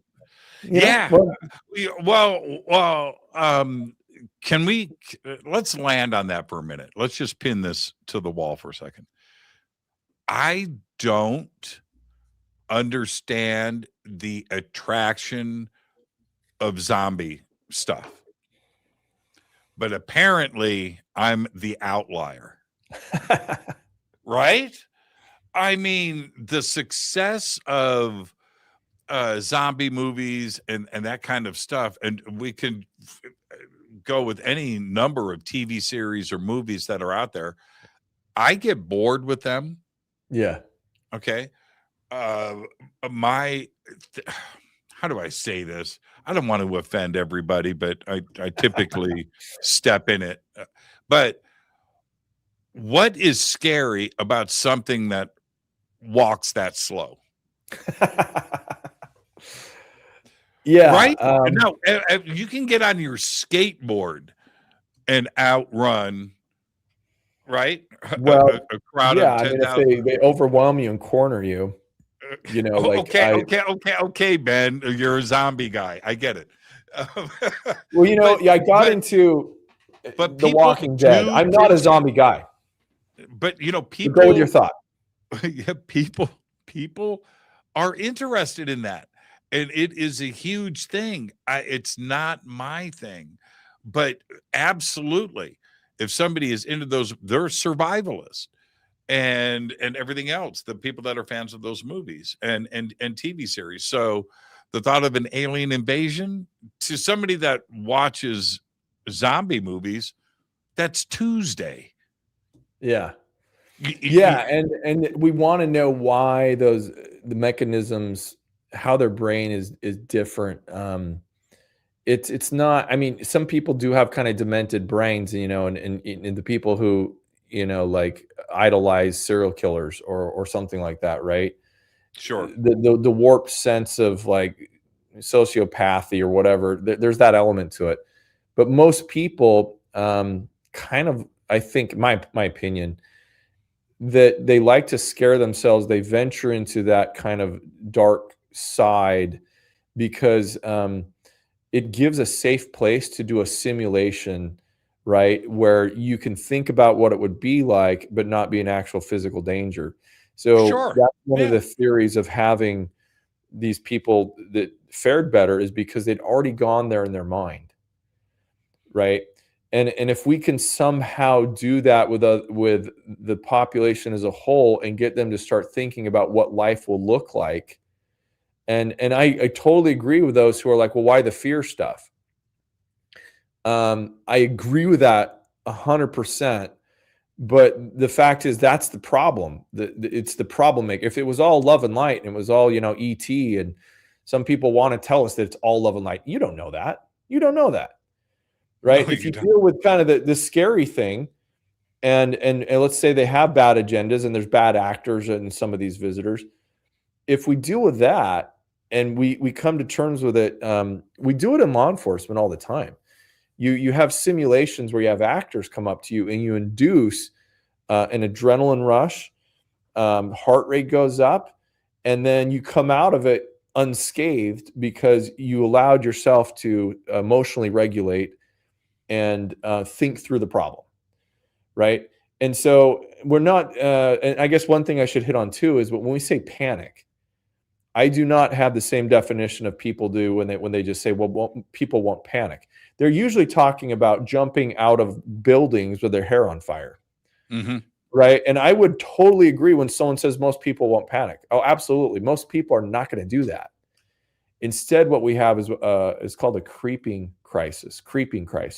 So think of like the difference between sitting on the cone of a volcano that explodes in an explosive bomb like Mount St. Helens versus a very slow lava flow, right? That's coming down the hill. And it's like, well, we have some time here, at least a couple hours. We should think about this. Right. But the anxiety can be just as destructive because you talk to someone who's been through an abduction scenario, an event where initially, or not even abduction. So we had a great, I use the case in point in a book I'm trying to write, police officer who came within 30 feet of this orb. We had this story on NewsNation. It was about the size of a small car, 30 feet of it, and it's pulsating. So it's a low humming noise hovering above his patrol car, and he shines his spotlight at it, and it stops and then instantly zips across this reservoir. That one event, that up close and personal, turned his life upside down to where he found it hard to go to work. He was losing weight, losing sleep. He'd stare at the wall. He went into info binging, I call it, where he bought like 30 books online about UFOs. He had to know, right? Now, luckily, he made it through with just, I'd say moderate levels of a reality shift here. But imagine people who claim to have actual contact and what happens to them, or some people who don't have these supports of family, friends who are around them. And I'm not saying religion's the answer, but that's something we need to study too. Is it a help or a hindrance? What about these institutions? Right. I had a relative die, and so I get the phone call. It's a retirement home from them, and so I go, and the point to all of this is I've got a relative in bed, dead, right, the body. But once you are exposed to that, by law, you can't leave. Oh, wow. You can't. You can't like walk out and lock the door. No, that's you got to tell somebody. Yeah. I mean. Yeah. So we call. So we call the police. The police show up, and we were waiting for the coroner to come and get the body. So I'm sitting in there. 2 cops show up. The lieutenant or the sergeant, he's got to go, but he leaves me with another cop, and so we have to sit with this one room. It was crazy. Anyway, so I'm sitting there with him, and I said, "So, this is LAPD. So, UFOs." He's like, "What?" And I said, "Is there anything in your training?" I said, right outside the window there is Sherman Way. Sherman Way. It's a big street, right? Big street, big major street. I said, if a craft came down, he goes, what, flying saucer? Yeah, flying saucer lands on Sherman Way. What's in your training? He goes, dude, nothing. What are you talking about? Yeah. I said, well, I have no idea what to do in a situation like that. I said, well, okay, wait. So you pull up in your patrol car. There's a flying saucer in front of you. What do you do? Because I don't know, man. Yeah. Who do you call? What's the plan? We know you're not getting it. Yep. It's not in our training. And that was a pretty big reveal for me. I'm wondering if it has changed. That was probably 5, 6 years ago, 7 years ago. When I had that conversation with him. But it was amazing to me to see an LAPD officer look at me like I was nuts. It's funny. Yeah, I mean, there are groups. It started out, there was a firefighting training manual put out by FEMA, and a guide snuck in a chapter there about UFO crashes and what firefighters should do. And some people thought it was a joke. He's like, no, it's not a joke. I mean, this could be something. It could happen. And they made him, I think, remove the chapter eventually. And then now, though, there are groups who have put together guidance for law enforcement. The Sheriff's Association of something rather actually published in one of their publications a handbook. So it's getting there, but pilots, same thing. Yeah, no, I had a pilot on the show last night. Yeah, I had a pilot on the show last night talking about this subject. Now, let's change gears for a little bit because I'm looking in the time that we have left. The social side of this is also the social media side of this, where clicks right now, and it doesn't matter. You could be the whitehouse.gov, right? You could be the White House on Twitter. You could be CNN, Fox, NewsNation, right? Picks, or just an individual in social media. Fear is clicks. And you can write or say whatever you want. And that just goes right on down the line. It doesn't matter what the organization is or who the individual is. But if you are posting stuff about unicorns and crocheting, you're not getting clicks, right? But fear porn with UFOs and making Mhm. shit up. I'm sorry, I used a bad word in front of Ben Hansen. I apologize for that, Ben. But you know what I mean? Where they get it now. If you want the conversation to Yeah. start and to go viral, Oh, yeah. you don't sugarcoat it. It's all fear driven. Why is it that way? Is it society, or is it driven by the media and social media? Well, I think it, when it comes to entertainment and the entertainment industry, and you could even I throw most news into entertainment now. It's show business, right? It's the business of looking at those ratings, and you're right, because I don't have the actual stat, it was in my paper, but during COVID, they were reminded how much you can keep and maintain a captive audience. If you're relying on all that information for now safety, right? Is it safe to go to Costco? Can I get toilet paper here? What about microchips? What's the cost of gas going to be? They have to tune in now, right, to the news, and you got them. And the ratings went through the roof for news during COVID. So we'd be fooling ourselves if we didn't think that this subject of UFOs now is mostly driven by ratings. You're exactly right, because when the people you make a show, I always joke about reality TV and how hard it is to sell a show, and it's just kind of like, well, I don't understand what people like about cupcaking competitions. I mean, the drama. Oh my goodness, what's going to happen next, right? But if they want to make a show about cupcakes, it's the people put it out there and they'll watch a show about cupcakes. It doesn't matter what it is, as long as people are doing it. So with the media, I will say that there have been a lot of closet media people who filled now and network execs who maybe wanted to dive into this, but it wasn't safe to do so yet. They didn't want to be those fringe, I call them fringe, but like the braver, smaller, up and coming, like NewsNation has taken this on, right? You wouldn't see a CNN do this. You wouldn't see 60 Minutes until it became safe that enough people were talking about it. Okay, well, now we can put out a story about it. You even saw the New York Times do that.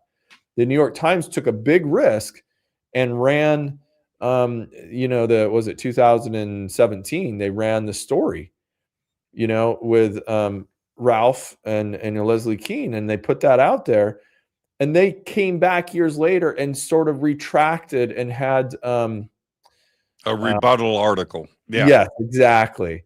Like let's reel it back in. Like we're still the very bedrock of like objective reporting, and we're sorry that we insinuate all this and that.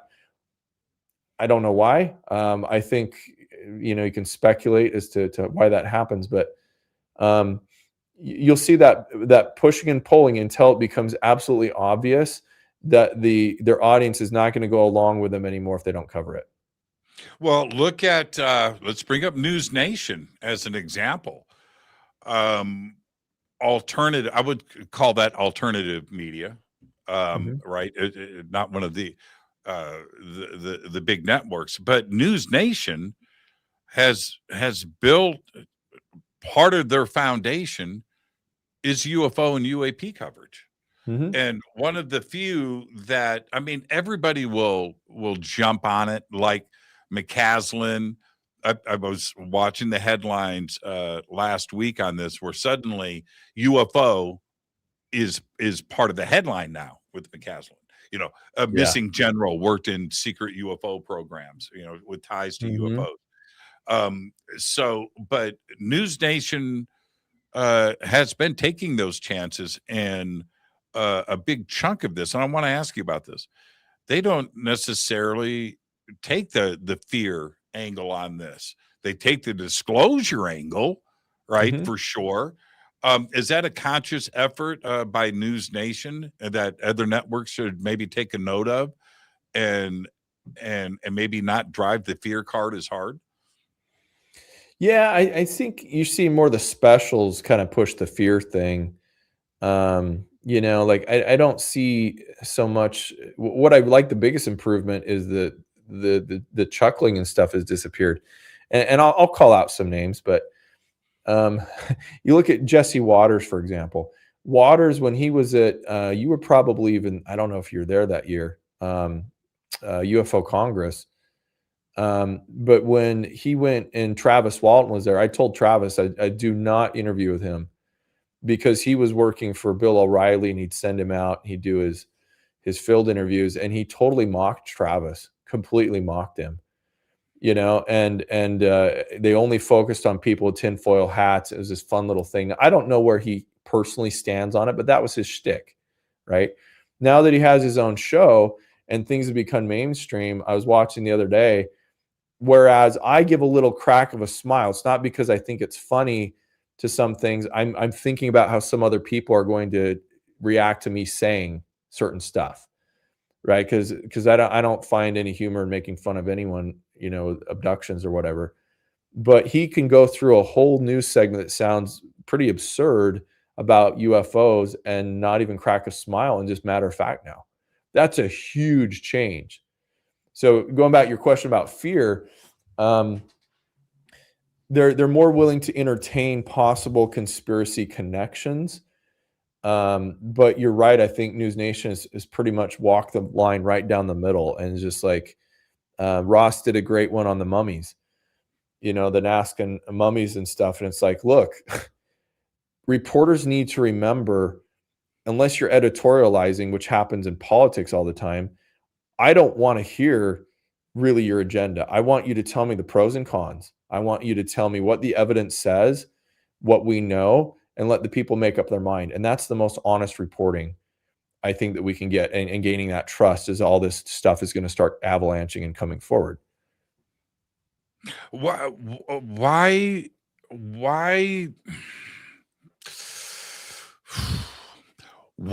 is it that so many now, and that includes some of the mainstream media, but individuals at the individual level, living in the bubble level of social media, have now developed, I got to be very cautious here, the habit of lying? That just full on blatant, crazy, based on nothing, outright lie, where I don't know, I was raised a certain way, right? Now, it's one thing to lie to your teacher while you're late to class because you were out in back of the gym smoking cigarettes with your buddies. Okay? All right. I understand that lie. I do. I get that. All right. But it's something else when you are misleading and lying now in social media on every platform. And then you have the other side where the people are reading it because they want to believe, so they accept it as fact and truth. How did we get into this process of that? And also trolling and attacking. Ben Hansen would not come over to my house and yell profanities at my dinner table at me. I just don't see Ben Hansen doing that, right? He'll do it online though. Right? Yeah. Oh, I hate it. Yeah, you know what I mean? I pretty much removed myself. People see me occasionally post on social media, but it's so toxic. And the work that I do behind the scenes, and I've had different regulatory agencies or, cases we broke on the news, and then they call me like, hey, could you help us with this? Do you have any more information? And it's like, I don't come out into the public and even share my final reports with the team that I have working, because I think the people who really appreciate it most, number one, they'll have patience until a report is done, and they understand what a true investigation is, ongoing and developing. And I made the mistake when I was running my YouTube channel of just kind of putting together a 45-minute, very thorough thing and throwing it out there. And then someone comes along in 3 minutes and pokes, the cheap shots at it and says, I solved your thing. And it's like, well, what I really like about honest people, if you call yourself an investigator, is you're always updating, modifying as new information becomes available. And people don't understand that. So they'll throw something out there which could be a blatant lie or just a misinformation maybe they didn't know, and then they never retract or refine and come back and say, actually, we figured out it was probably this or that. That's not honest. If you just kind of leave it hanging, and that information's out there, because we don't really know what to believe anymore. And that's so hard to find right now. And it goes back to another element that adds to the exacerbation of that effect of the psychological, breakdown is going to be like, where do we turn to for real answers and someone who's going to be objective? Is there an organization? Is there either science or government? Where are people going to put their trust? And journalism, I think they rate better than Congress, but they're still pretty not high up on the list of people to trust. Let me have some fun with you in the time that we have left. We have talked about this before, privately, maybe some public stuff, but what is the sighting that you had that you went, okay, something's going on?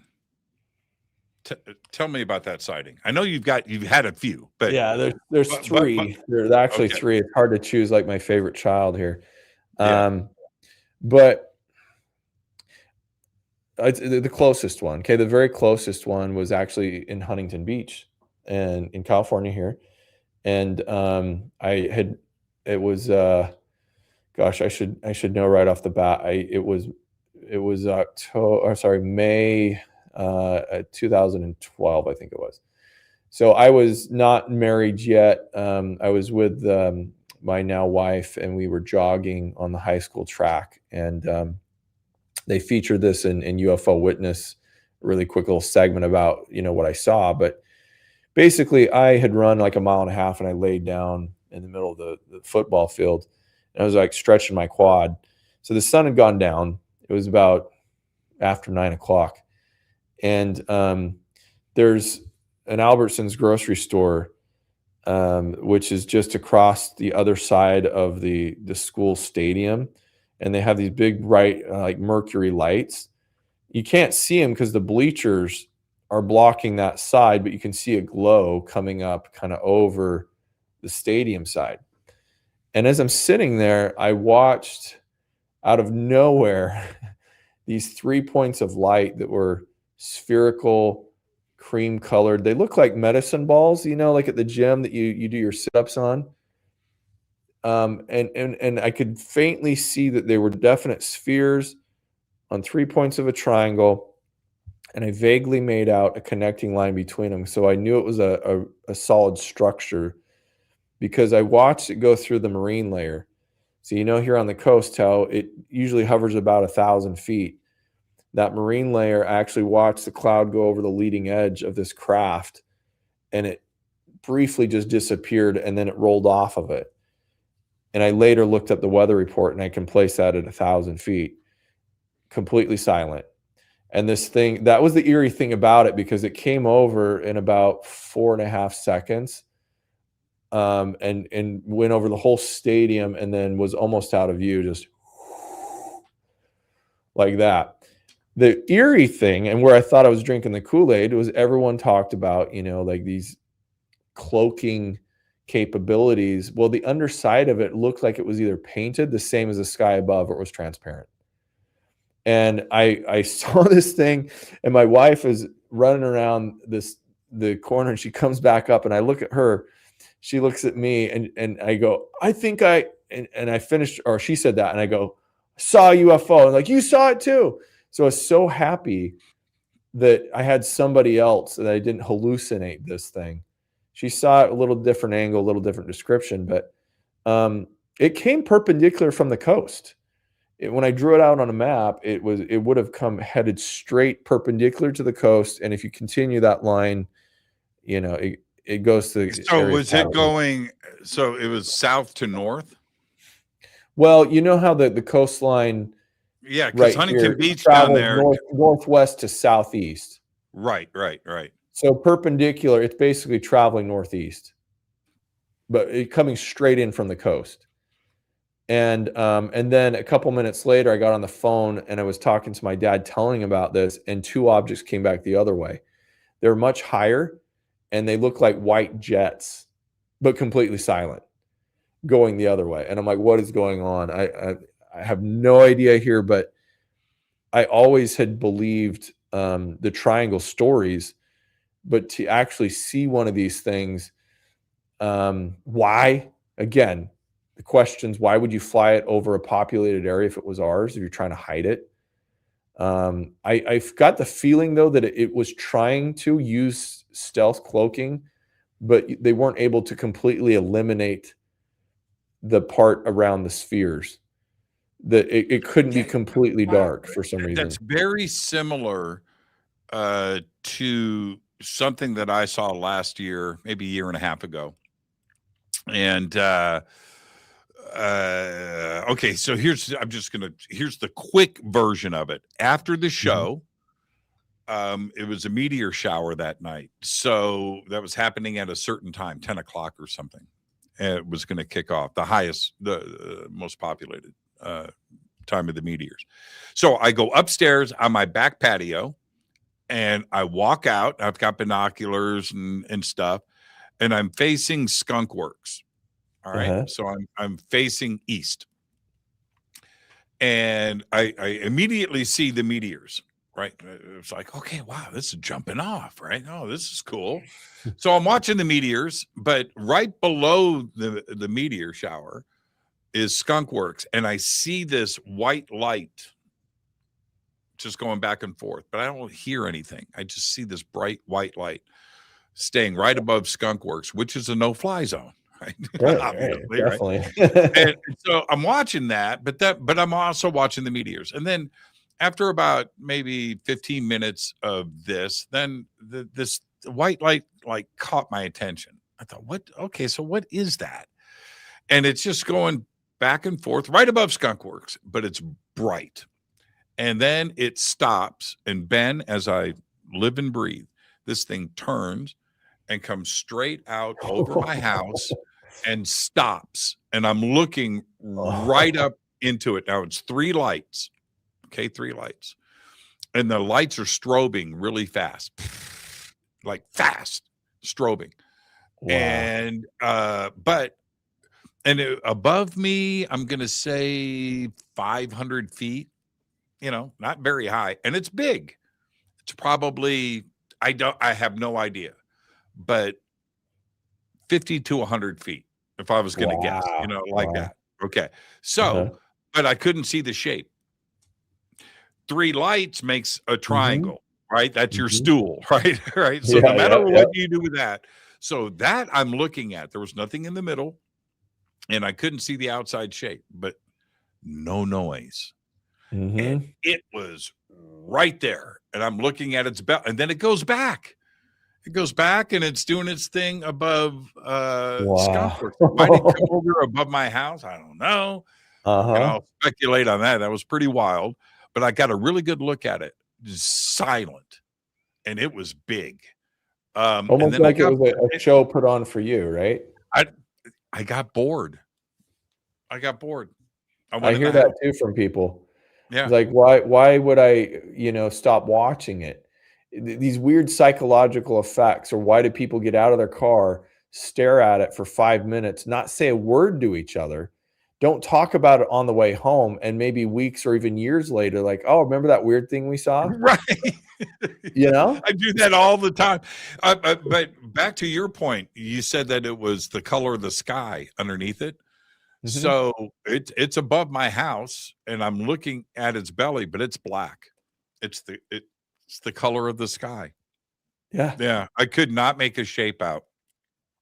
It could have been square. It could have been round. It could have been a triangle. But I couldn't see any shape, just the 3 lights. Weird. But silent. Silent. It was pretty wild. The next night, I had Dolan on the show, and I told him about it. And so this kind of went. Now, here's the thing: there's stuff every night here. Okay, it's Palmdale. So there's stuff all the time, and it's fun. But I'm uncomfortable talking about it on the air. I don't want to be the pariah of my town, right? Every time we're test flight, this guy Church is, giving out. So I don't want to be that guy, but this was pretty unique. So I told Richard about it, and he kept asking me, so was it a triangle? Dude, I can't answer that. And so what did social media do with that? They turned around. It was like 2 nights later, UFOs over Palmdale, right? This whole thing and this fake video and the comments about what I had to straighten everybody out. No, there wasn't a fleet of UFOs. They didn't. Wait, was that what? No, didn't Corbell release something about a triangle over Palmdale? Was that the same? No, that was over 29 Palms. 29 Palms. I'm sorry, 29 Palms. But another way of amplifying this stuff out there, and I had to just straighten everybody out. It was one, and it flew, yes, but there were no beams of light. There was no cattle abductions, nothing like that. But Wow. it was solid, and it was big. What was the total duration of time that it was? I watched it for a half an hour, maybe. Oh, wow. Yeah. That surprised me. So, when it was out over the base. Yeah. Which is right in front of me. So, you got to come up here. A good set of night vision still? I got, yeah, you know that. Okay. Done enough night vision together. Let's get some videos of this stuff. Yeah. You should come up here. Just come on up and we'll do a thing. And I'll take you around the lay of the land of what goes on out here. I would say that the majority of the people that live here in Palmdale and Rosamond is all Air Force. That's where the Edwards Air Force Base is, and it's a little town that's up there. And then down here, Palmdale, pretty much, if you live in Palmdale, you either work there or you're doing something in the support side of it. There's a lot of companies that are around Skunk Works. You can drive through and see all the aviation companies and this manufacturing that goes on around here. So everybody is dealing with this stuff for their job, for their career. So are they excited about something like what I saw? No, they probably worked on it that day. I know. You know what I mean? It's not, there's no the amount of stuff. It just drives you crazy too, because I'm like, I figure there's a good chance of what I saw probably is ours, but it is so far beyond, what the public is aware we have, that it's incredible, Well, but and we're off the network now, so we can wrap. But here's the thing, though, with what you saw down there in Huntington Beach, which is very close to what I saw, up here. If you take that over Indianapolis, right? You take that over Knoxville, you've got panic. You've got people that are going to call in and report that that is probably ours, or maybe reverse engineered. We can all speculate on that. But that's a pretty good way, isn't it, to hide a program? Is go and do a demonstration like that over a city and let them call it UFOs, right? But it's really our tech, and so let the UFO community run with the UFO side of things. And we can continue to test this stuff. It wouldn't. I don't think it'd be necessary with all the land they have, but that's one of the theories that, some of the, like, there was who ran that story. It was a Wall Street Journal or someone recently too, and they tried to take credit for Oh, know, that it's all the things you all saw that was UFOs ours. are ours. Yeah, I Yeah, remember that. I yeah. remember that. What are you working on now, man? Well, let's see here. We have new episodes. I'm kind of like the cameo guy. Did a thing on Expedition Unknown, Josh Gates' show, coming up. Another season of Paranormal Caught on Camera on Travel Channel, and then another one I can't announce until the network does, different network. So I'm just kind of popping up, being a talking head person, but behind the scenes, trying to help, like anyone who needs help with, whether it's, I'd like to see Congress vet some of these witnesses, these stories and things they bring forward first, before they put them in hearings. We're still working on the pilot aspects of stuff, like what Ryan Graves is doing, trying to, make mandatory reporting, helping pilots out. So I'm just kind of all over the place. Yeah. Really appreciate it, man. We've been friends for a long time, and much respect, and just keep doing what you're doing, Ben. Really appreciate it. Well, thank All you. right. Yeah. All right. All right. All my best to the family, and I'll see you out there, man. Thank you so much. Sounds good. Thanks, Jimmy. You're the best. Ben Hansen, everybody. Now, his website is below over on our website, and of course, throughout social media.